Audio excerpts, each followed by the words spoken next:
क्या आपने कभी सोचा है कि जीवन में इतनी प्रॉब्लम्स क्यों आती हैं? क्यों कभी-कभी लगता है कि सब कुछ बिखर रहा है? जॉब की टेंशन, रिलेशनशिप्स में प्रॉब्लम्स, हेल्थ की चिंता, फ्यूचर का डर। ऐसा लगता है जैसे हम एक ऐसी नाव में बैठे हैं जो बिना दिशा के बहती जा रही है।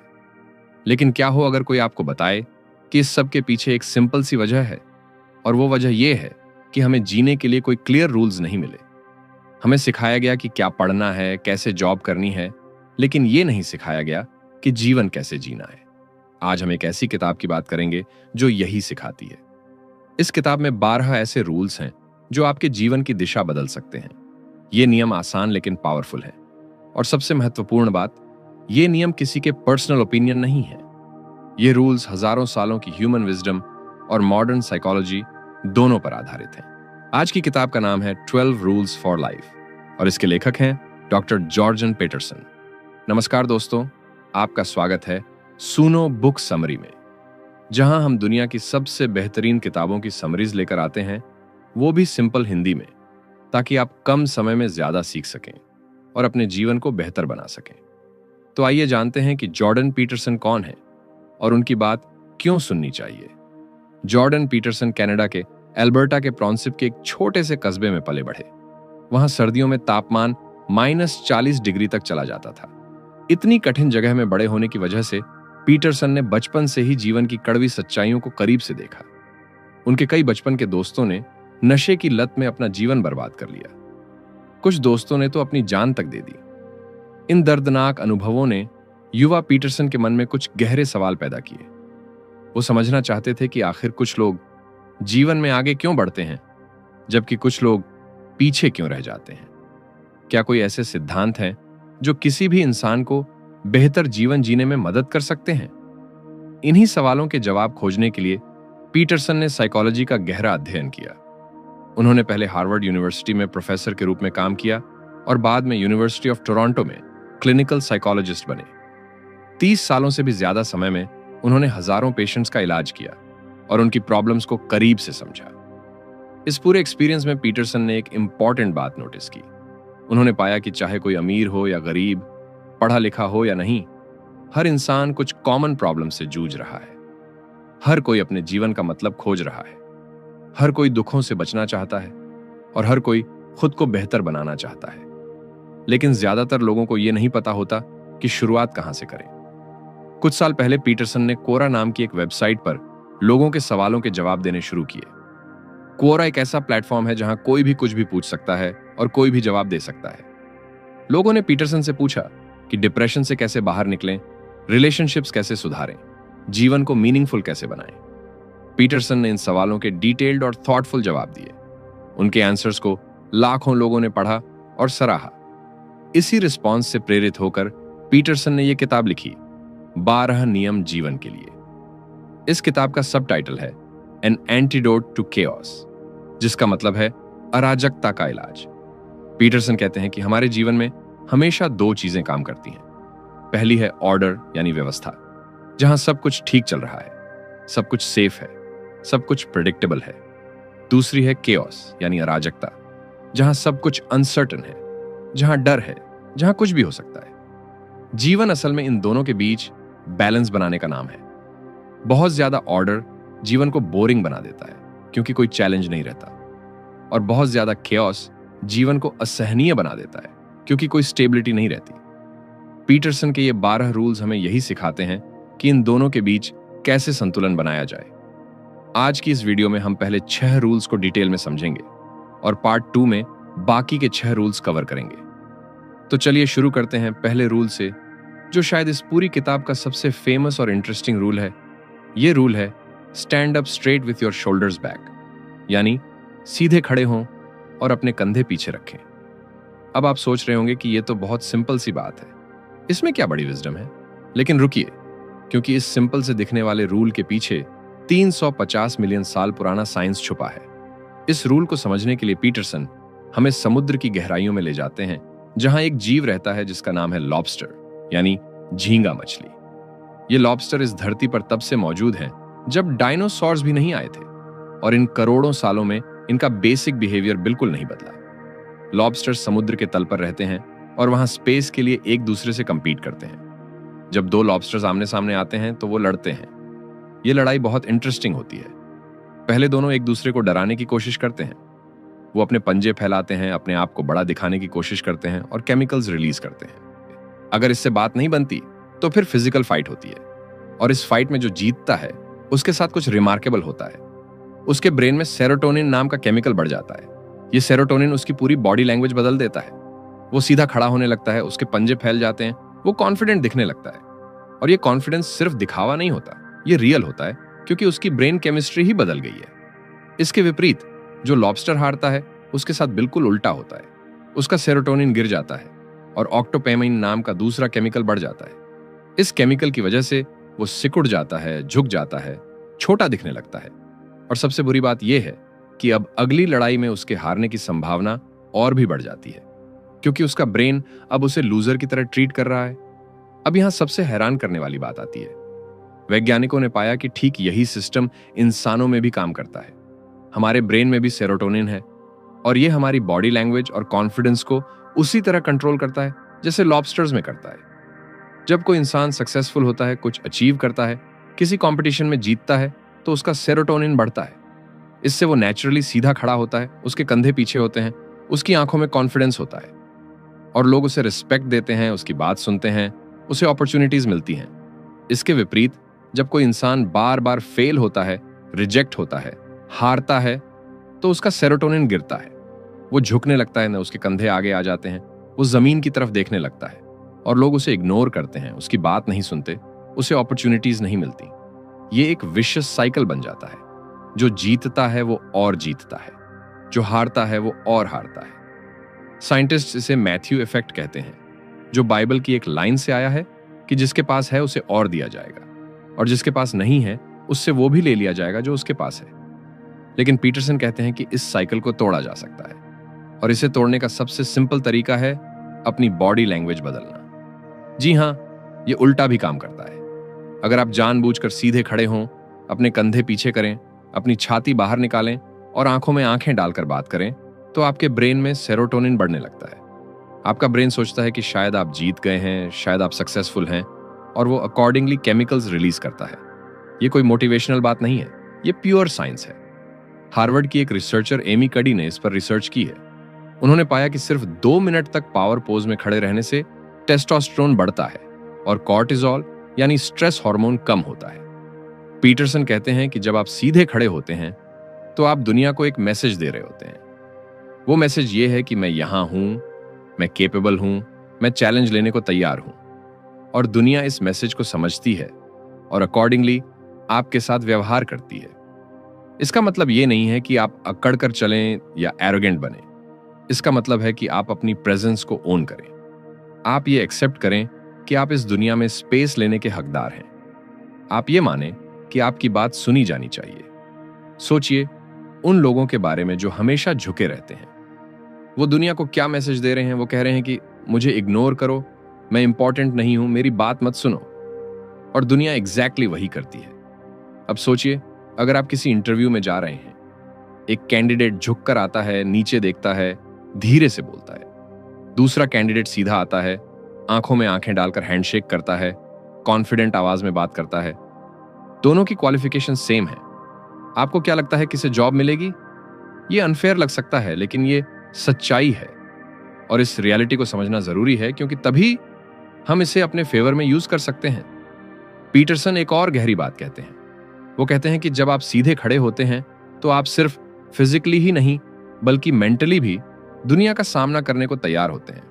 आप ये कह रहे होते हैं कि हाँ, जीवन कठिन है, चैलेंजेस हैं, प्रॉब्लम्स हैं, लेकिन मैं इनका सामना करूंगा, मैं भागूंगा नहीं।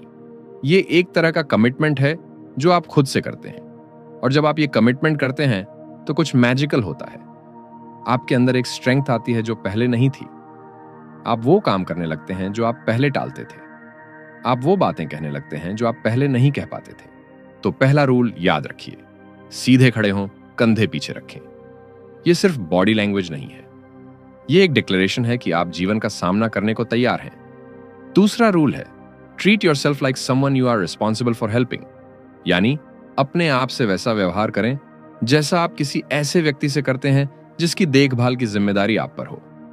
इस रूल को समझने के लिए पीटरसन एक बहुत ही चौंकाने वाला फैक्ट बताते हैं। जब डॉक्टर्स मरीजों को कोई दवाई प्रिस्क्राइब करते हैं तो रिसर्च बताती है कि लगभग 1/3 मरीज वो दवाई सही से नहीं लेते। कुछ भूल जाते हैं, कुछ जानबूझकर नहीं लेते, कुछ बीच में छोड़ देते हैं। ये बात सीरियस बीमारियों में भी होती है जहां दवाई न लेने से जान जा सकती है। लेकिन अब इंटरेस्टिंग बात सुनिए। जब इन्हीं लोगों के पालतू जानवरों को कोई दवाई दी जाती है तो ये लोग बड़ी लगन से अपने कुत्ते या बिल्ली को वो दवाई देते हैं। एक डोज भी नहीं छोड़ते, टाइम पर देते हैं, पूरा कोर्स कंप्लीट करवाते हैं। सोचिए ये कितनी अजीब बात है। लोग अपने कुत्ते की सेहत का ख्याल खुद की सेहत से ज्यादा रखते हैं। अपनी दवाई भूल जाते हैं लेकिन कुत्ते की दवाई याद रहती है। पीटरसन पूछते हैं कि ऐसा क्यों होता है? हम अपने आप से इतना बुरा व्यवहार क्यों करते हैं? इसका जवाब थोड़ा गहरा है। पीटरसन कहते हैं कि हम खुद को बहुत अच्छी तरह जानते हैं। हम अपनी हर कमजोरी जानते हैं, हर गलती जानते हैं, हर बुरा विचार जानते हैं जो कभी हमारे मन में आया। हम जानते हैं कि हमने कब झूठ बोला, कब किसी को धोखा दिया, कब कोई गलत काम किया। ये सब हमें पता है और इसी वजह से कहीं ना कहीं हम मानने लगते हैं कि शायद हम इस लायक नहीं हैं कि हमारा ख्याल रखा जाए। शायद हम इतने अच्छे नहीं हैं। शायद हम पनिशमेंट के हकदार हैं, देखभाल के नहीं। लेकिन अपने कुत्ते के बारे में हम ऐसा नहीं सोचते। कुत्ता तो इनोसेंट है, उसने कोई पाप नहीं किया, वो तो बस प्यार देता है, इसलिए वो डिजर्व करता है कि उसका ख्याल रखा जाए। पीटरसन कहते हैं कि यह सोच गलत है। हां, आप परफेक्ट नहीं हैं। हां, आपने गलतियां की हैं। हां, आप में कमियां हैं। लेकिन इसका मतलब यह नहीं कि आप देखभाल के लायक नहीं हैं। इस बात को समझने के लिए पीटरसन एक एंशिएंट कॉन्सेप्ट की तरफ ले जाते हैं जो लगभग हर संस्कृति में मिलता है। यह कॉन्सेप्ट है ऑर्डर और केओस का। चीनी फिलॉसफी में इसे यिन और यांग कहते हैं। वो ब्लैक और व्हाइट का सिंबल जो आपने जरूर देखा होगा। इसमें व्हाइट हिस्सा ऑर्डर है और ब्लैक हिस्सा केओस है। और ध्यान दीजिए, दोनों में एक दूसरे का छोटा सा हिस्सा है। व्हाइट में ब्लैक का डॉट है और ब्लैक में व्हाइट का। इसका मतलब है कि ऑर्डर में हमेशा थोड़ा केओस छुपा है और केओस में हमेशा थोड़ा ऑर्डर। हमारा जीवन भी इसी तरह है। हम पूरी तरह अच्छे नहीं हैं और पूरी तरह बुरे भी नहीं हैं। हम दोनों का मिश्रण है और ये नॉर्मल है। ये ह्यूमन होने का हिस्सा है। पीटरसन कहते हैं कि जब आप ये समझ लेते हैं कि आप परफेक्ट नहीं हैं लेकिन फिर भी वैल्यूएबल हैं, तो आप अपना ख्याल रखना शुरू कर सकते हैं। अब सवाल यह है कि अपना ख्याल रखने का मतलब क्या है? इसका मतलब सिर्फ ये नहीं है कि आप अच्छा खाना खाएं या एक्सरसाइज करें। यह तो इंपॉर्टेंट है, लेकिन इससे भी ज्यादा इंपॉर्टेंट है कि आप अपने लिए सही डिसीजंस लें। पीटरसन एक बहुत अच्छी बात कहते हैं। वो कहते हैं कि अगर आपकी जिम्मेदारी किसी ऐसे व्यक्ति की होती जिसे आप सच में प्यार करते हैं, तो आप उसके लिए क्या करते? आप उसे हेल्थी खाना खिलाते, उसे एक्सरसाइज करवाते, उसे सही लोगों से मिलवाते, उसे गलत चीजों से दूर रखते, उसे अपॉर्चुनिटीज देते कि वो ग्रो कर सके। अब यही सब अपने लिए करें। यह सुनने में आसान लगता है लेकिन करना मुश्किल है, क्योंकि हम अपने सबसे बड़े क्रिटिक होते हैं। हम खुद को माफ नहीं कर पाते। हम सोचते हैं कि हम डिजर्व नहीं करते। पीटरसन कहते हैं कि यह सोच बदलनी होगी। इसका मतलब यह नहीं कि आप अपनी गलतियों को इग्नोर करें। इसका मतलब है कि आप अपनी गलतियों को एक्सेप्ट करें, उनसे सीखें और फिर आगे बढ़ें। खुद को पनिश करते रहना किसी काम का नहीं है। सोचिए, अगर आपका कोई अच्छा दोस्त है और वो कोई गलती करता है, आप उसे क्या कहेंगे? क्या आप उसे रोज उसकी गलती याद दिलाएंगे? क्या आप उसे बार बार कहेंगे कि तुम बेकार हो? नहीं। आप उसे कहेंगे कि हाँ, गलती हुई, ठीक है, अब आगे देखो, सुधार करो। यही बात अपने आप से भी कहें। पीटरसन एक और इंपॉर्टेंट पॉइंट बताते हैं। वो कहते हैं कि अपना ख्याल रखना सिर्फ आपके लिए नहीं है, ये उन सब के लिए भी है जो आप पर डिपेंड करते हैं। आपके परिवार के लिए, आपके दोस्तों के लिए, आपके कॉलीग्स के लिए। अगर आप खुद को निग्लेक्ट करते हैं, अपनी हेल्थ खराब करते हैं, अपने आप को तोड़ते हैं, तो इसका असर सिर्फ आप पर नहीं पड़ता। इसका असर उन सब पर पड़ता है जो आपसे जुड़े हैं। एक पिता जो अपनी हेल्थ का ख्याल नहीं रखता, वो अपने बच्चों को भी अफेक्ट करता है। एक एम्प्लॉय जो खुद को बर्न आउट कर लेता है, वो अपनी पूरी टीम को अफेक्ट करता है। इसलिए अपना ख्याल रखना कोई सेल्फिश बात नहीं है, ये एक जिम्मेदारी है। पीटरसन कहते हैं कि आप इस दुनिया में एक इंपॉर्टेंट किरदार हैं। आपकी एक भूमिका है और उस भूमिका को निभाने के लिए आपका हेल्थी और स्ट्रांग होना जरूरी है, फिजिकली भी और मेंटली भी। तो आज से ये कमिटमेंट करें कि आप अपने आप से वैसा व्यवहार करेंगे जैसा आप किसी प्रिय व्यक्ति से करते हैं। अपने आप को वो दवाई दें जो जरूरी है, अपने आप को वो आराम दें जो जरूरी है, अपने आप को वो मौके दें जो आपको ग्रो करने में मदद करें, क्योंकि आप डिजर्व करते हैं। भले ही आपका मन ये मानने को तैयार ना हो, लेकिन सच यही है कि आप डिजर्व करते हैं। तीसरा रूल है make friends with people who want the best for you, यानी ऐसे लोगों से दोस्ती करें जो सच में आपका भला चाहते हो। इस रूल को समझाने के लिए पीटरसन अपने बचपन की एक दर्दनाक कहानी सुनाते हैं। पीटरसन जिस छोटे से कस्बे में पले बढ़े उसका नाम था फेयरव्यू। ये कनाडा के एल्बर्टा प्रोविंस में एक ठंडी और सुनसान जगह थी। वहां करने को कुछ खास नहीं था। सर्दियां लंबी और कड़ाके की होती थीं। ऐसी जगहों पर अक्सर युवाओं के पास डायरेक्शन नहीं होती और वो गलत रास्ते पर चले जाते हैं। पीटरसन के एक करीबी दोस्त थे जिनका नाम था क्रिस। क्रिस बहुत टैलेंटेड था। वो इंटेलिजेंट था, क्रिएटिव था, अच्छा इंसान था। लेकिन धीरे धीरे क्रिस गलत लोगों की संगत में पड़ गया। उसने ड्रग्स लेना शुरू किया, पहले थोड़ा, फिर ज्यादा, और फिर वो पूरी तरह इसकी गिरफ्त में आ गया। पीटरसन ने कई बार क्रिस को समझाने की कोशिश की, उसे बाहर निकालने की कोशिश की, लेकिन क्रिस नहीं माना। वो उन्हीं लोगों के साथ रहा जो उसे नीचे खींच रहे थे। आखिर में क्रिस ने अपनी जान दे दी।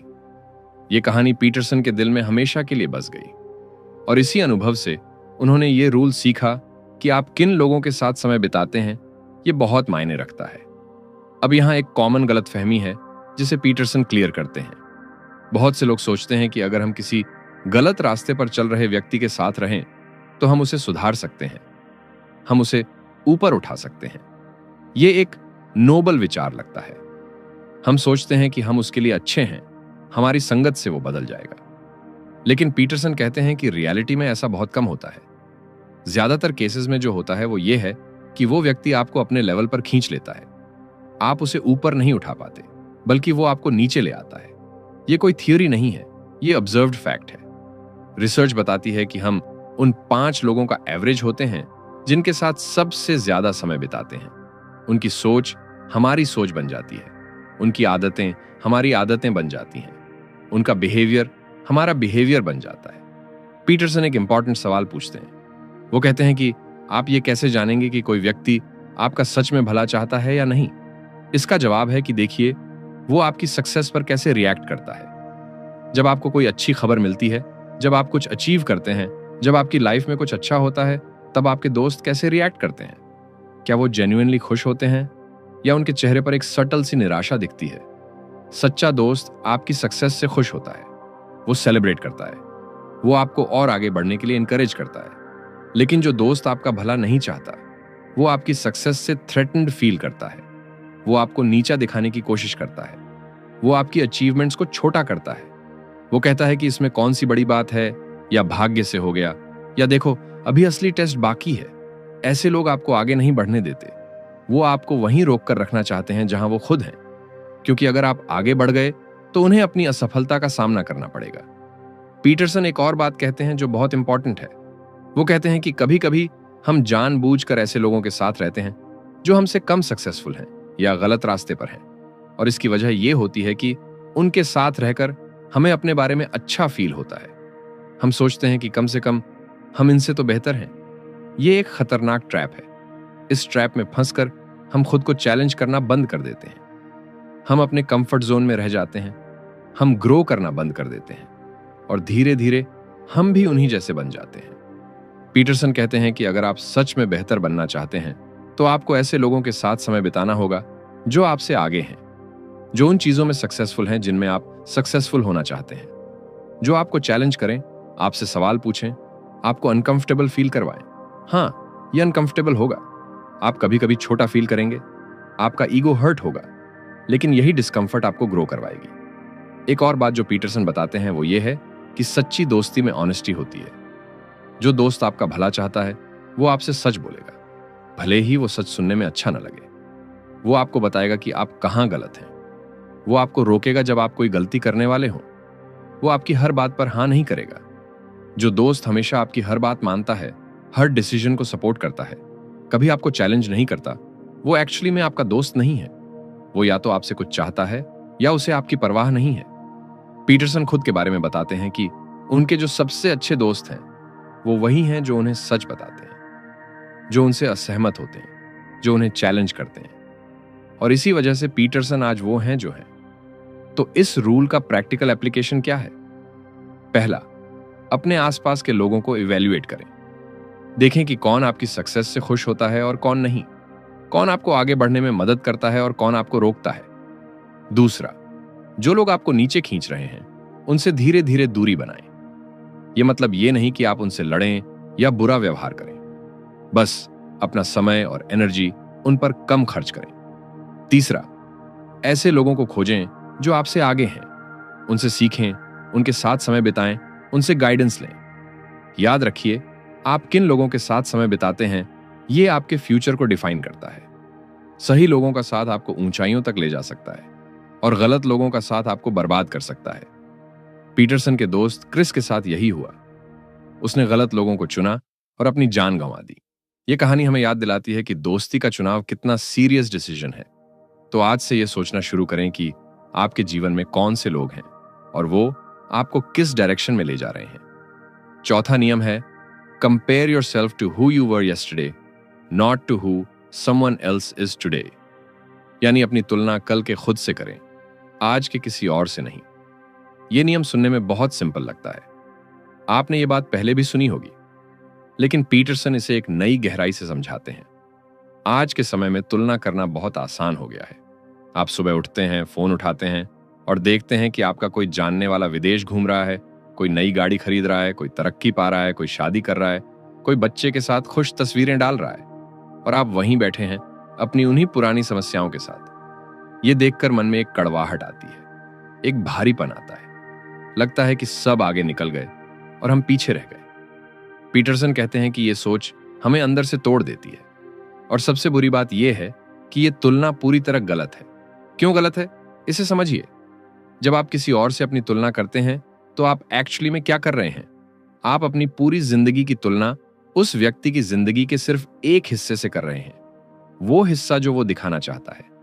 आपको उसके संघर्ष नहीं दिखते, उसकी रातों की नींद नहीं दिखती, उसके डर नहीं दिखते, उसकी असफलताएं नहीं दिखती। आपको सिर्फ वो दिखता है जो वो दुनिया को दिखाना चाहता है। यह ऐसा है जैसे आप अपने रफ ड्राफ्ट की तुलना किसी की फाइनल कॉपी से कर रहे हो। यह तुलना कभी सही नहीं हो सकती। पीटरसन एक और गहरी बात कहते हैं। वो कहते हैं कि दुनिया में अरबों लोग हैं और हर क्षेत्र में कोई ना कोई आपसे बेहतर होगा ही। अगर आप पैसे में तुलना करें तो कोई आपसे अमीर होगा, अगर सुंदरता में तुलना करें तो कोई आपसे सुंदर होगा, अगर बुद्धि में तुलना करें तो कोई आपसे तेज होगा। इस खेल में आप कभी नहीं जीत सकते, हमेशा कोई ना कोई आपसे आगे मिल जाएगा। तो फिर क्या करें? पीटरसन कहते हैं कि तुलना करना पूरी तरह बंद मत करो। तुलना इंसान की फितरत है और इससे हमें अपनी स्थिति का अंदाजा लगता है, लेकिन तुलना सही व्यक्ति से करो, और वो सही व्यक्ति हैं कल के आप। सोचिए कि कल आप कहां थे और आज कहां हैं। पिछले महीने आप क्या जानते थे और आज क्या जानते हैं। पिछले साल आपकी क्या क्षमताएं थीं और आज क्या हैं। अगर आज के आप कल के आपसे थोड़ा भी बेहतर हैं तो आप सही दिशा में हैं। पीटरसन एक बहुत अच्छा गणित समझाते हैं। वो कहते हैं कि अगर आप हर दिन सिर्फ 1% बेहतर होते हैं तो एक साल में आप 37 गुना बेहतर हो जाएंगे। ये कंपाउंड इफेक्ट की ताकत है। 1% कुछ नहीं लगता। आज कुछ नया सीखा, कल थोड़ी अच्छी आदत डाली, परसों कोई गलती सुधारी। ये छोटे छोटे कदम हैं, लेकिन इन्हीं छोटे कदमों से बड़ा सफर तय होता है। पीटरसन कहते हैं कि हमारे अंदर एक आलोचक बैठा है जो हमेशा हमें नीचा दिखाता है। यह आलोचक कहता है कि तुम कुछ नहीं कर सकते, तुम औरों से पीछे हो, तुम्हारी कोई औकात नहीं है। इस आलोचक से लड़ने का तरीका यह नहीं है कि आप उसे चुप कराने की कोशिश करें। तरीका यह है कि आप उससे बातचीत करें। पीटरसन कहते हैं कि अपने आप से पूछो कि आज मैं क्या छोटा सा काम कर सकता हूं जो मुझे कल से बेहतर बनाए। यह काम इतना छोटा होना चाहिए कि आप उसे टाल ना सकें। शायद 10 मिनट की पढ़ाई, शायद 10 मिनट की कसरत, शायद एक फोन जो आप टाल रहे थे, शायद एक माफी जो देनी बाकी थी। इन छोटे कामों को करते जाइए और फिर देखिए कि कुछ महीनों बाद आप कहां पहुंचते हैं। पीटरसन एक और महत्वपूर्ण बात बताते हैं। वो कहते हैं कि जब आप खुद से तुलना करते हैं तो आपको अपने आप को ईमानदारी से देखना होगा।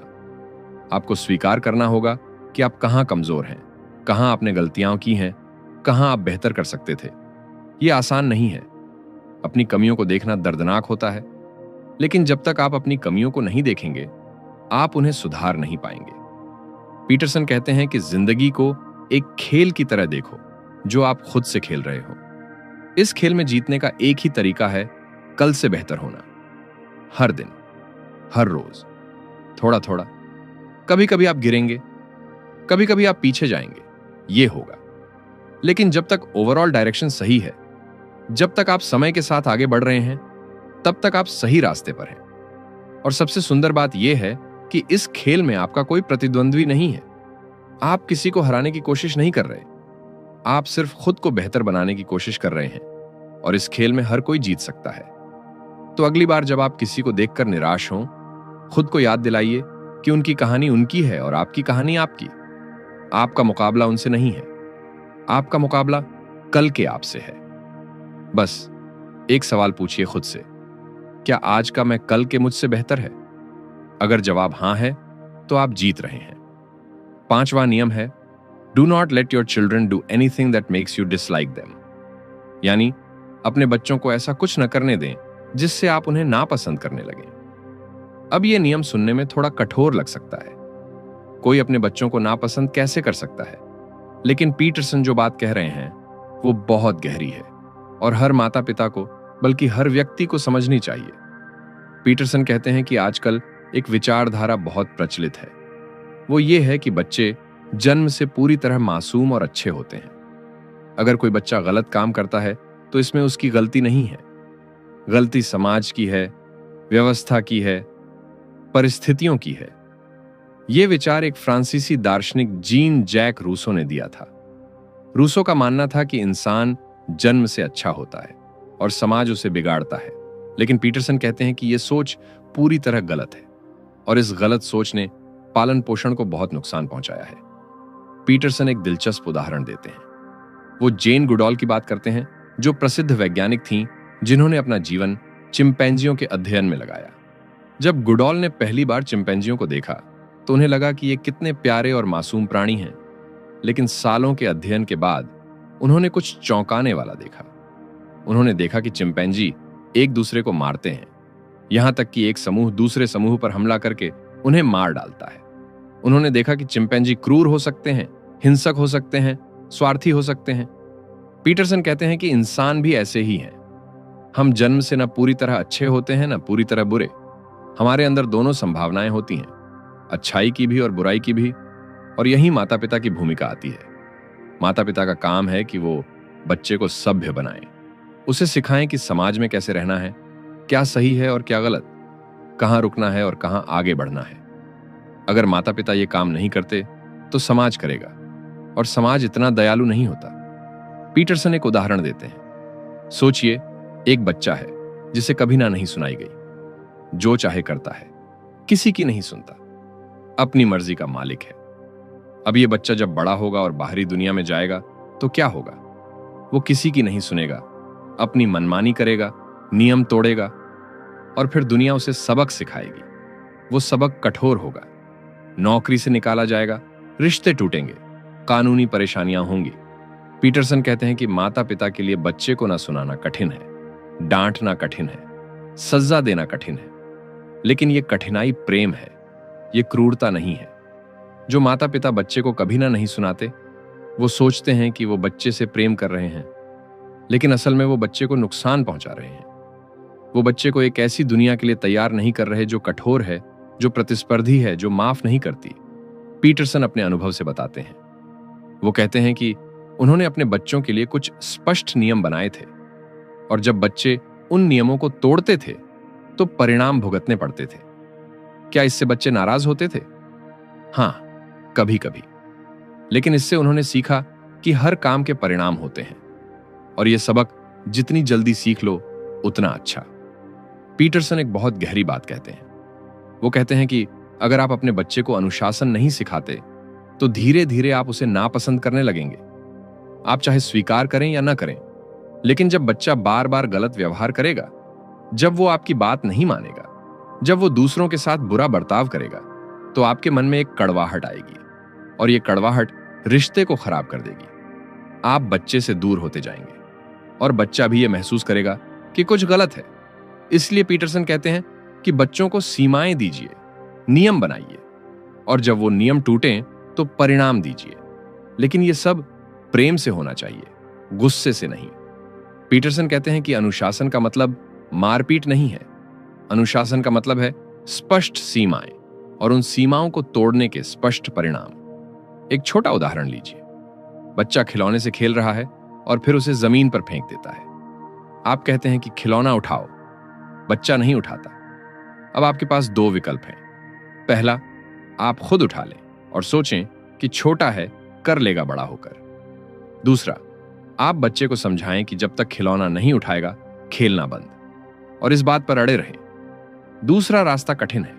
बच्चा रोएगा, चिल्लाएगा, नाराज होगा, लेकिन इससे वो एक सबक सीखेगा कि हर काम की जिम्मेदारी होती है। पीटरसन कहते हैं कि ये नियम सिर्फ बच्चों पर ही नहीं बल्कि हम पर भी लागू होता है। हमें भी खुद के लिए सीमाएं बनानी चाहिए। हमें भी खुद को अनुशासन सिखाना चाहिए, क्योंकि बिना अनुशासन के न तो बच्चे सफल हो सकते हैं और न ही बड़े। अनुशासन बंधन नहीं है, अनुशासन स्वतंत्रता है। क्योंकि जब आप अनुशासित होते हैं तो आप वो कर पाते हैं जो करना चाहते हैं। जब आप अनुशासित नहीं होते तो आप अपनी इच्छाओं के गुलाम बन जाते हैं। तो इस नियम से क्या सीखें? अगर आप माता पिता हैं तो अपने बच्चों को प्रेम से लेकिन दृढ़ता से अनुशासन सिखाएं। उन्हें ना सुनाना सीखें, उन्हें सीमाएं दें। ये उनके भले के लिए है। और अगर आप माता पिता नहीं भी हैं तो भी ये नियम आप पर लागू होता है। खुद को अनुशासित करें, अपने लिए नियम बनाएं और उन नियमों का पालन करें, क्योंकि बिना अनुशासन के जिंदगी अराजकता बन जाती है। छठा नियम है set your house in perfect order before you criticise the world. यानी दुनिया की आलोचना करने से पहले अपना घर व्यवस्थित करो। यह नियम एक बहुत गहरे सवाल से शुरू होता है। कभी कभी जिंदगी में ऐसा लगता है कि सब कुछ गलत है। व्यवस्था गलत है, समाज गलत है, सरकार गलत है, लोग गलत हैं। हर तरफ अन्याय है, भ्रष्टाचार है, बेईमानी है। ऐसे में मन में एक कड़वाहट आती है, एक गुस्सा आता है। कुछ लोग इस गुस्से को दुनिया पर निकालते हैं। वो सोचते हैं कि समस्या बाहर है, इसलिए समाधान भी बाहर खोजना होगा। वो व्यवस्था को बदलना चाहते हैं, क्रांति लाना चाहते हैं, सब कुछ तोड़कर नया बनाना चाहते हैं। लेकिन ये किताब एक अलग नजरिया देती है। इस नियम को समझने के लिए एक भयानक लेकिन जरूरी विषय पर बात करनी होगी। वो विषय है उन लोगों का जिन्होंने स्कूलों में गोलीबारी की, जिन्होंने निर्दोष लोगों की जान ली। जब ऐसी घटनाएं होती हैं तो हम पूछते हैं कि ये कैसे हुआ? इंसान इतना क्रूर कैसे हो सकता है? इन अपराधियों के मन को समझने की कोशिश की गई। उनकी डायरियां पढ़ी गईं, उनके लेख पढ़े गए और एक चौंकाने वाली बात सामने आई। इनमें से कई लोगों ने लिखा था कि उन्हें लगता था कि इस दुनिया का अस्तित्व ही गलत है। जिंदगी सिर्फ दुख है, इंसान बुरे हैं और इस बुरी दुनिया को सजा मिलनी चाहिए। यह एक अंधेरी सोच है, लेकिन इस सोच को समझना जरूरी है ताकि हम इससे बच सकें। इस किताब में एक बहुत महत्वपूर्ण प्रश्न उठाया गया है। जब जिंदगी कठिन हो, जब दुख हो, जब अन्याय हो, तो हमारे पास दो रास्ते हैं। पहला रास्ता है कि हम दुनिया को दोष दें, कहें कि सब कुछ गलत है, व्यवस्था गलत है, भगवान गलत है और इसलिए हमें भी गलत होने का अधिकार है। दूसरा रास्ता है कि हम अपने आप से पूछें कि क्या मैंने वो सब किया है जो मुझे करना चाहिए था? क्या मेरे जीवन में ऐसा कुछ है जो मैं सुधार सकता हूं? दूसरा रास्ता कठिन है, लेकिन यही सही रास्ता है। यहां एक महान लेखक अलेक्जेंडर सोल्जेनित्सिन का उदाहरण बहुत प्रेरणादायक है। सोल्जेनित्सिन एक रूसी लेखक थे जिन्हें सोवियत सरकार ने बिना किसी वाजिब कारण के जेल में डाल दिया। वो साइबेरिया के भयानक श्रम शिविरों में रहे, जहां लाखों लोग मारे गए। अगर किसी को दुनिया से शिकायत करने का अधिकार था तो वो सोल्जेनित्सिन थे। उनके साथ जो हुआ वो पूरी तरह अन्यायपूर्ण था। लेकिन सोल्जेनित्सिन ने क्या किया? उन्होंने उस नर्क जैसी जगह में बैठकर अपने जीवन पर विचार किया। उन्होंने अपने आप से पूछा कि क्या मैंने कभी झूठ बोला? क्या मैंने कभी किसी के साथ अन्याय किया? क्या मैंने कभी वो नहीं किया जो मुझे करना चाहिए था? और उन्हें जवाब मिला, हां, उन्होंने भी गलतियां की थीं। उन्होंने भी कभी सच नहीं बोला था जब बोलना चाहिए था। उन्होंने भी कभी आंखें बंद की थीं जब खोलनी चाहिए थी। इस आत्मचिंतन ने सोल्जेनित्सिन को बदल दिया। उन्होंने तय किया कि अब वो हमेशा सच बोलेंगे, चाहे कुछ भी हो जाए। और इसी संकल्प ने उन्हें दुनिया के महानतम लेखकों में से एक बनाया। सोल्जेनित्सिन की एक पंक्ति बहुत प्रसिद्ध है। उन्होंने लिखा कि अच्छाई और बुराई के बीच की रेखा हर इंसान के हृदय से होकर गुजरती है। इसका मतलब यह है कि बुराई सिर्फ बाहर नहीं है, बुराई हमारे अंदर भी है। और जब तक हम अपने अंदर की बुराई से नहीं लड़ते, हमें बाहर की बुराई से लड़ने का कोई अधिकार नहीं। अब इस नियम का व्यावहारिक अर्थ क्या है? इसका अर्थ है कि दुनिया को बदलने की कोशिश करने से पहले अपने आप को बदलो। अपना कमरा साफ करो, अपनी जिम्मेदारियां पूरी करो, अपने रिश्ते ठीक करो, अपने वादे निभाओ। यह सुनने में छोटा लगता है, कमरा साफ करने से दुनिया कैसे बदलेगी? लेकिन सोचिए गहराई से, अगर आप अपना कमरा व्यवस्थित नहीं रख सकते तो आप किसी बड़ी चीज को कैसे व्यवस्थित करेंगे? अगर आप अपने छोटे से जीवन को नहीं संभाल सकते तो आप समाज को कैसे संभालेंगे? यह नियम कहता है कि शुरुआत छोटी करो, अपने कमरे से शुरू करो, फिर अपने घर को ठीक करो, फिर अपने परिवार को, फिर अपने काम को, और धीरे धीरे आपका प्रभाव बढ़ता जाएगा। एक और महत्वपूर्ण बात, जब आप अपना जीवन व्यवस्थित करते हैं तो आपको एक अजीब अनुभव होता है। आप पाते हैं कि जो दुनिया पहले इतनी बुरी लगती थी वो अब उतनी बुरी नहीं लगती। क्यों? क्योंकि बहुत बार हम दुनिया को दोष देते हैं अपनी असफलताओं के लिए। हम कहते हैं कि व्यवस्था गलत है, इसलिए मैं आगे नहीं बढ़ पा रहा। लेकिन जब हम खुद को सुधारते हैं तो हमें दिखता है कि समस्या इतनी बाहर नहीं थी जितनी हमने सोची थी। इसका मतलब ये नहीं कि दुनिया में कोई समस्या नहीं है। समस्याएं हैं, अन्याय है, गलत चीजें हैं, लेकिन उनसे लड़ने का सही तरीका यह है कि पहले खुद को मजबूत बनाओ, पहले अपनी नैतिक स्थिति ऊंची करो, फिर बाहर देखो। एक व्यक्ति जो खुद अव्यवस्थित है, खुद झूठ बोलता है, खुद अपनी जिम्मेदारियों से भागता है, वो दुनिया को क्या सुधारेगा? उसकी आलोचना में कोई वजन नहीं होता। लेकिन एक व्यक्ति जो खुद ईमानदार है, अनुशासित है, अपनी जिम्मेदारियां निभाता है, जब वो बोलता है तो लोग सुनते हैं, उसके शब्दों में ताकत होती है। तो इस नियम का सार ये है, दुनिया में बहुत कुछ गलत है, लेकिन उसे ठीक करने की यात्रा अपने आप से शुरू होती है। अपना घर व्यवस्थित करो, अपना जीवन संभालो, और फिर देखो कि आप दुनिया के लिए क्या कर सकते हो। दोस्तों, ये था छठा नियम, और इसी के साथ इस वीडियो का पहला पार्ट समाप्त होता है। इस भाग में हमने 6 महत्वपूर्ण नियम सीखे। सीधे खड़े हों और आत्मविश्वास रखें। अपना ख्याल उसी तरह रखें जैसे किसी प्रिय का रखते हैं। सही लोगों की संगत चुनें। अपनी तुलना कल के खुद से करें। अपने बच्चों को अनुशासन सिखाएं, और दुनिया बदलने से पहले खुद को बदलें। पार्ट 2 में हम बाकी 6 नियम सीखेंगे जो और भी गहरे और जीवन बदलने वाले हैं। तो पार्ट 2 जरूर देखें। अगर ये वीडियो आपको पसंद आई हो तो लाइक करें, चैनल को सब्सक्राइब करें, और अपने उन लोगों के साथ शेयर करें जिन्हें इसकी जरूरत है। मिलते हैं पार्ट 2 में। जय हिंद।